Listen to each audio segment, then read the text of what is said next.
ብዙ ቪዲዮዎች ላይ በአፕወርክ በፋይቨር እና በተለያዩ የፍሪላንሲንግ አማራጮች ገንዘብ ሜክ እንድታደርጉ ብዙ ቪዲዮዎች ተመልክታችኋል። ነገር ግን እንደ ቢግነር ለመጀመር ካሰባችሁ የትኛው ቤስ ነው? ፋይቨር ነው ወይስ አፕወርክ? የትኛውን ልጀምር ብላችሁ ኮንፊውዝ እየሆናችሁ ከሆነ በእርግጠኝነት ከዚህ ቪዲዮ ምላሽ ታገኛላችሁ ብዬ አስባለሁ። ነገር ታገኙበታላችሁ ብዬ ስለማስብ ሰብስክራይብ፣ ላይክ፣ ሼር ማድረጋችሁን አትርሱ። ሰው ጀምር። በመጀመሪያ እቺ ነገር ግልጽ እናድርጋት። ብዙ ጊዜ ይባላል አይደለ? ቦስ ለራሳችሁ ሆናችሁ የምትሰሩበት ነው ይባላል። ፍሪላንሲንግ በራሱ ምን ማለት ነው? ምክንያቱም the word ፍሪላንሲንግ የሚለውን በደንብ ካልተረዳ ነው ስለ አፕወርክ ስለ ፋይቨር ማውራት ምንም ትርጉም የለውም። ስለዚህ መጀመሪያ ፍሪላንሲንግ ምንድን ነው? ፍሪላንሲንግ ስንል በኦንላይን ወይም በኦንላይን ኢንተርኔት በመጠቀም ለአንድ ክሊያንት ምን የምናደርግበት ነው፣ ለክሊያንቶች የምንሰራበት ነው ማለት ነው። ኦንላይን ፕላትፎርሞች ተጠቅመን which means ለሲንግል ለሆነ ካምፓኒ አይደለም ማለት ነው የምንሰራው። ፍሪላንሲንግ ሲባል በዚህ መንገድ ዲፋይን ይደረጋል ማለት ነው። በአጭሩ ፍሪላንሲንግ ማለት የሆነ ስኪል ትመርጣላችሁ። እንግዲህ ከዚህ ቀጥሎ በማይ ዲጂታል ላይ ብዙ ስኪሎች ይወራሉ። ከነዛ ስኪሎች ውስጥ አንዱ ምን ታደርጋላችሁ? ሰሌክት ታደርጉታላችሁ። እሱ ላይ ፕራክቲስ ካደረጋችሁ አንድ ክላይንት እናንተ ምን ያደርጋችኋል? ሃየር ያደርጋችሁና ከዛ then you get paid። ይሄ ምንድነው? ፍሪላንሲንግ ነው ማለት ነው። ምን አይነት ስኪሎች በፍሪላንሲንግ ላይ ይሰራሉ? እንግዲህ በዚህ ቪዲዮ ላይ መልስ የምታገኙት የትኛው አፕወርክ ወይስ ፋይቨር ልጀምር የሚለውን ፖይንት ክሊር ማድረግላችሁ። አፕወርክም ይሁን ፋይቨርም ይሁን ኦር ሌሎች የፍሪላንሲንግ ፕላትፎርሞች አሉ፣ ልክ ምስሉ ላይ የምታያቸውን አይነት እነሱ ላይም ቢሆን ማለት ነው ስኪሎች ምንድን ናቸው እነሱ ላይ የሚሰሩት አክቹዋሊ የሚለውን ነገር ስነግራችሁ ቪዲዮ ኤዲቲንግ አለ። በቪዲዮ ኤዲቲንግ በመጀመሪያው ቪዲዮ አይሆፕ ስለ ካፕከት መጀመር እንደምትችሉ እንደ ቢግነር እንደሚረዳችሁ ብዬ የኢንትሮ ቪዲዮ ሰርቼላችኋለሁ። እሱም ገብታችሁ ቼክ አድርጉት። ቪዲዮ ኤዲቲንግ አለ፣ ግራፊክ ዲዛይን አለ፣ ስክሪፕት ራይተር አለ፣ ቨርቹዋል አሲስተንስ አለ፣ ተምብኔል አለ። ብዙ ስኪሎች አሉ። ከነዚህ ስኪሎች ነው ማለት ነው በደንብ ፕራክቲስ ያደረጋችሁበትን አውጥታችሁ የምትሸጡት ማለት ነው ለሃየር ለሚያደርጋችሁ ክሊያንታችሁ ማለት ነው። በቀላሉ ገንዘብ ሜክ ማድረግ ትችላላችሁ። ይሄ ፍሪላንሲንግ ኮንሰፕቱ አይዲያው ነው። ፍሪላንሲንግን በዚህ ካወቅን በኢትዮጵያ ውስጥ እንግዲህ ብዙ በሚባሉ ደረጃ ወጣቱ ያለበት ገንዘብ በቀላሉ ሜክ እያደረገበት ያለ ፕላትፎርም አፕወርክ አለ፣ ፋይቨር አለ። ይሄ ብቻ አይደለም፣ ብዙ አሉ፣ ግን ኮመኖቹ ሁለቱ ናቸው። እንደ ቢግነር ኮንፊውዝ ሆናችሁ ሊሆን ይችላል። የትኛውን ልምረጥ? አፕወርክ ይሻለኛል ወይስ ፋይቨር? ስለ አፕወርክ ባህሪ ልንገራችሁ። መጀመሪያ አፕወርክ ላይ ብዙ ጊዜ ለረጅም ጊዜ የሚቆይ ከክላይንት ጋር ስራ ለመስራት እያሰባችሁ ከሆነ አፕወርክ ጥሩ አማራጭ ነው። ሌላው አፕወርክ ላይ በጣም ከፍተኛ የሆነ ዶላር ፔይድ የሚደረግባቸው ፕሮጀክቶች አሉ።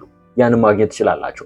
አፕወርክ ላይ ራሳችሁ ናቸው ላይ የምታደርጉት ስራውን ማለት ነው። ብዙ ጊዜ ይሄ አፕወርክ ብለን የምንጠራው ግን ይሄ ስኪልድ ለሆኑ ኤዲተሮች ሊሆኑ ይችላሉ። በሆነ ስኪል ላይ ኤክስፔሪየንስ ላላቸው ሰዎች በጣም ቆንጆ አማራጩ ይህ አፕወርክ ነው ማለት ነው። ስለ አፕወርክ ብዙ ጊዜ ያልሰማችሁትን አፕወርክ ላይ መስራት ትችላላችሁ ነው እንጂ አፕወርክ ግን እንደ ጀማሪ ከባድ ነው። በቃ ይሄ ፋክት ነው።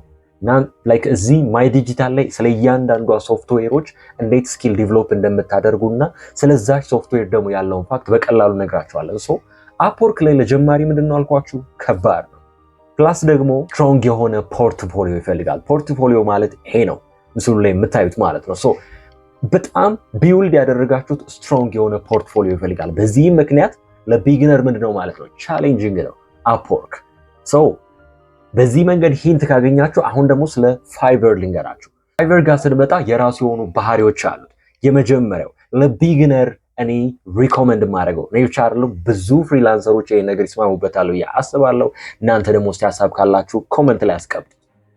ፋይቨር በጣም ለቢግነሮች ምቹ ነው።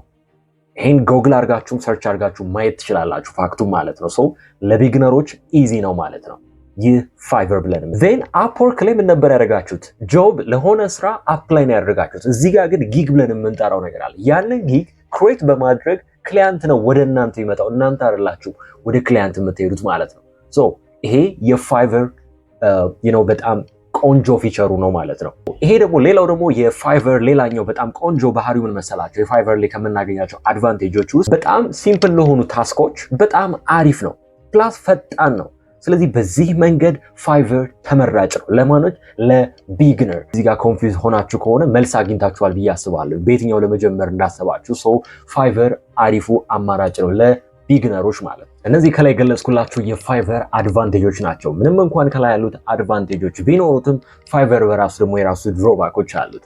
ግን ኮምፕሮማይዝ የሚደረግ ነው። ምን መሰላችሁ? የመጀመሪያው ድሮባክ ላይክ እንደ አፕወርክ ከፍተኛ የሆነ ገንዘብ መጀመሪያ አካባቢ መስራት አዳጋች ነው ወይም ደግሞ አንችልም ማለት ነው።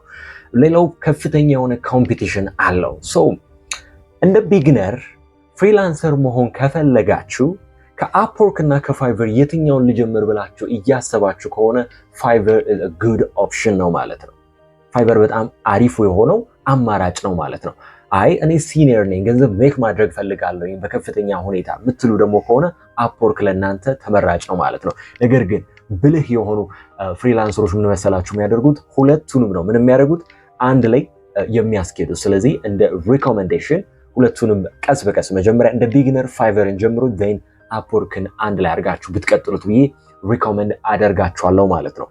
ሶ አሁን የትኛውን ልምረጥ የሚለው ነገር ኮንፊውዝ አላደረገን። ፕላስ በቀላሉ በየትኛው ስኪል ልጀምር ብላችሁ ደግሞ እያሰባችሁ ከሆነ ከዚህ ቀጥሎ የምነግራችሁ 3 ስኪሎች በጣም ምርጥና ቀላል ስኪሎች ናቸው። እኔ ምንም ነገር ስትጀምሩ ባለው ነገር ጀምሮ ብዬ አስባለሁ። ምክንያቱም ኮምፕሊኬትድ በሆነው ነገር ጀምራችሁ ማለት አትቀጥሉትም። ምንም ነገር ይሁን ታቆሙታላችሁ መጨረሻ ላይ። ስለዚህ ቀለል ባሉ በእነዚህ 3 ስኪሎች ብትጀምሩ ብዬ አስባለሁ። የመጀመሪያው በማይ ዲጂታል የመጀመሪያ የሆነው ቪዲዮ ኤዲቲንግ በጣም ቀላል ነው።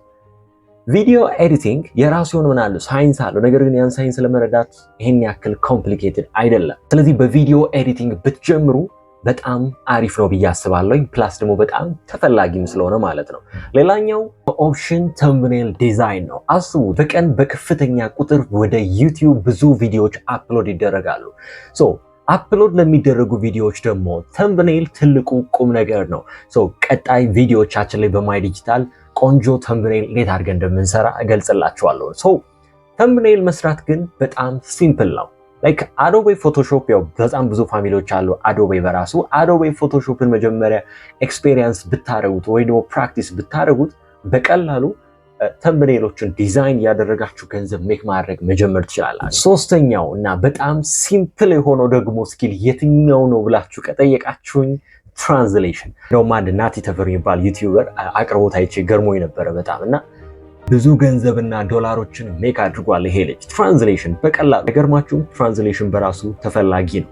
ስለዚህ በእነዚህ 3 ቀላል መንገዶች ፍሪላንሰር መሆናችሁን ከአሁን ሰዓት ጀምሮ መጀመር ትችላላችሁ ብዬ ሪኮመንድ አደርጋችኋል። አይ ሆፕ በዚህ ቪዲዮ የትኛውን ልምረጥ ብላችሁ አፕወርክ፣ ፋይቨር ኮንፊውዥናችሁ ከሆነ መልስ አግኝታችኋል ብዬ አስባለሁ። ቀጣይ ሌላ የማይ ዲጂታል ቪዲዮ ይዤላችሁ እስክመጣ ድረስ ስቴይ ኢንስፓየርድ።